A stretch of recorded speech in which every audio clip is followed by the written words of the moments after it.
喺西安嘅土地上，兩座博物館隔空對話，共同講述住中國第一個統一王朝嘅輝煌。今日我哋將用1日時間穿越秦與漢，解開千年帝陵嘅密碼，讀識秦漢文明嘅基石。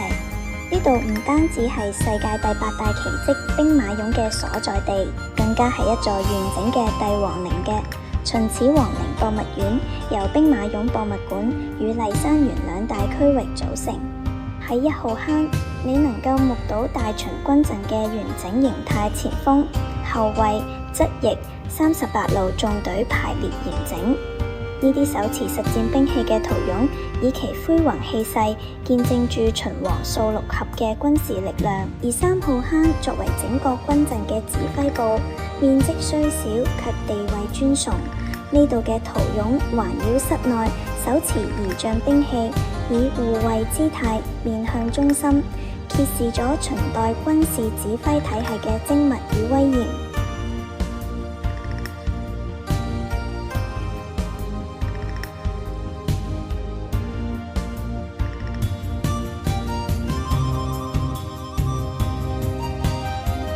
然為何不行？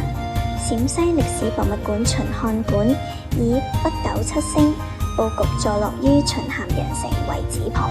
呢座由張錦秋院士設計嘅建築，通過復道廊橋連接7座館舍，象徵秦漢天象觀宇、象天發地嘅浪漫思想。作為國內唯一以秦漢文明奠基史為主題嘅博物館，呢度用732建組文物系統啟釋咗秦制啟華夏、漢雲拓疆土嘅脈絡，深展陳崇官僚制度、郡縣設置到度量衡統一，揭示秦代點樣為2000年封建王朝奠定框架，而漢代則喺呢度基礎上拓展版圖，凝聚民族，推薦行程。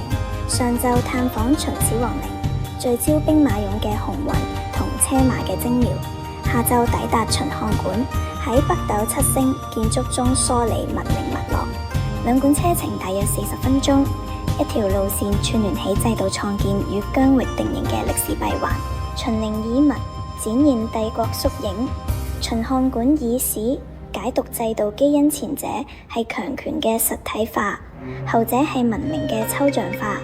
呢種呼應正係理解中華文明從分裂到統一，從制度到認同嘅關鍵。當帝陵嘅黃土遇見文明嘅星途，我哋終於明白大秦唔只有金戈鐵馬，更有塑造東方世界嘅基因密碼。呢一日，我哋捉到咗歷史嘅軸心。